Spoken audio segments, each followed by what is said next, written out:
By election होने जा रहा है महाराष्ट्र के अंदर, इकलौता एक लोकसभा की सीट का नांदेड़ के अंदर, तो वहाँ के लोगों की ख्वाहिश है कि नहीं, हमने इस बार मैदान के अंदर उतरना चाहिए। एक तरीके से अगर देखा जाए तो लोगों के अंदर एक बहुत नाराज़गी है, चिढ़ है कि पूरे महाराष्ट्र के अंदर इकलौता एक मुस्लिम एमपी था, उसको हराने के लिए जिस तरीके से राजनीतिक साजिशें की गई है, पैसे का इस्तेमाल किया गया है, तो अब लोगों के अंदर उस चिढ़ को देखते हुए कहीं ना कहीं ऐसा लग रहा है कि नहीं, इम्तियाज़ अली ने इलेक्शन लड़ना चाहिए करके, तो हम उतरेंगे मैदान के अंदर, किस्मत आजमाएंगे।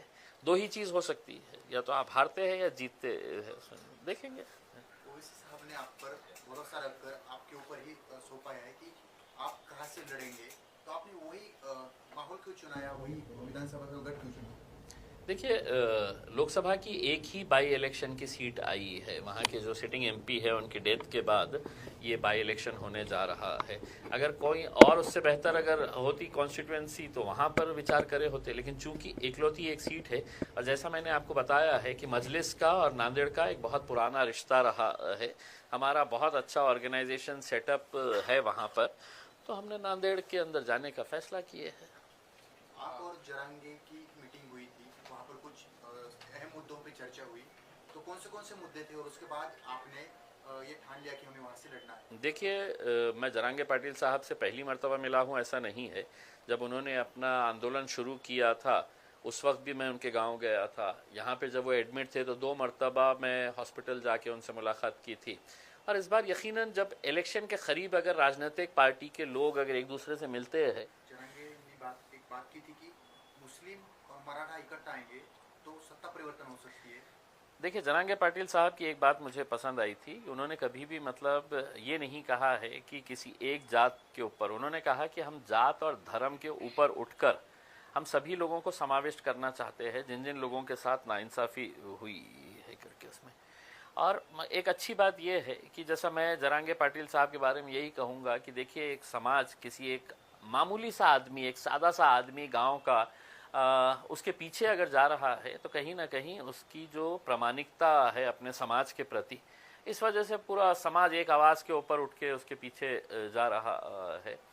तो यकीनन अब हमारी भी सोच यही है कि जितने भी एस्टैब्लिश पॉलिटिकल पार्टीज़ और एस्टैब्लिश्ड नेता है महाराष्ट्र, लोग हैं तो उनका चेहरा भी नहीं देखना चाह रहे हैं उसमें। आप खुद देखिएगा, अभी जो हुकूमत के अंदर बैठे थे, लोगों ने वोट किसको दिया था, हुकूमत में वो जाके किसके साथ बैठे हैं, किसके साथ दोस्ती कर लिए, किसके साथ गले मिल लिए है करके, तो लोगों का विश्वास अब राजनीति के ऊपर से ही ख़त्म होता जा रहा है। तो उनको एक ऑल्टरनेट देने के लिए हम सोच रहे हैं क्यों ना एक नया एक समीकरण तैयार किया जाए करके। सिटी का क्या माहौल है, क्योंकि अपने यहाँ पर जो कैंडिडेट्स है, एमआईएम की ताकत यहाँ पर अच्छी है, उसके बाद कहाँ पर कौन से उम्मीदवार देंगे, इस तरह से क्या? चलिए, शुक्र है आपने माना तो सही है कि एमआईएम की ताकत यहाँ पर अच्छी है, अच्छी ही नहीं है, बहुत अच्छी है यहाँ पे, और हम पूरी मजबूती के साथ लड़ेंगे जहाँ जहाँ पर भी लड़ना है। हमने बहुत पहले अपना प्रस्ताव महाविकास आघाड़ी को दिया था, अभी तक उनके पास से कोई बात नहीं आई है। अब हमारी कॉन्स्टिट्यूएंसी, हमारे कैंडिडेट्स पूरे तैयार है।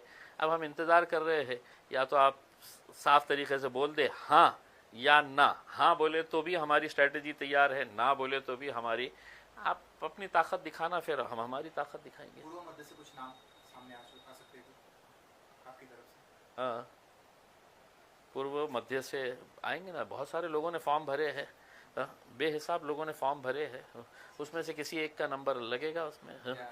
या आप दोनों जगह से लड़ेंगे? हो सकता है, मैं तो क्लियर कहा हूँ ना। अगर मेरे क़ायद बैरिस्टर असदुद्दीन अवैसी साहब ने कहा कि नहीं सिर्फ लोकसभा लड़ो तो लोकसभा लड़ेंगे, उन्होंने कहा नहीं विधानसभा ही लड़ो तो विधानसभा लड़ेंगे, उन्होंने कहा कि दोनों जगह लड़ो तो दोनों जगह लड़ेंगे, और उन्होंने कहा कि नहीं दोनों जगह मत लड़ो, तुम लड़ो ही मत, तो नहीं लड़ेंगे।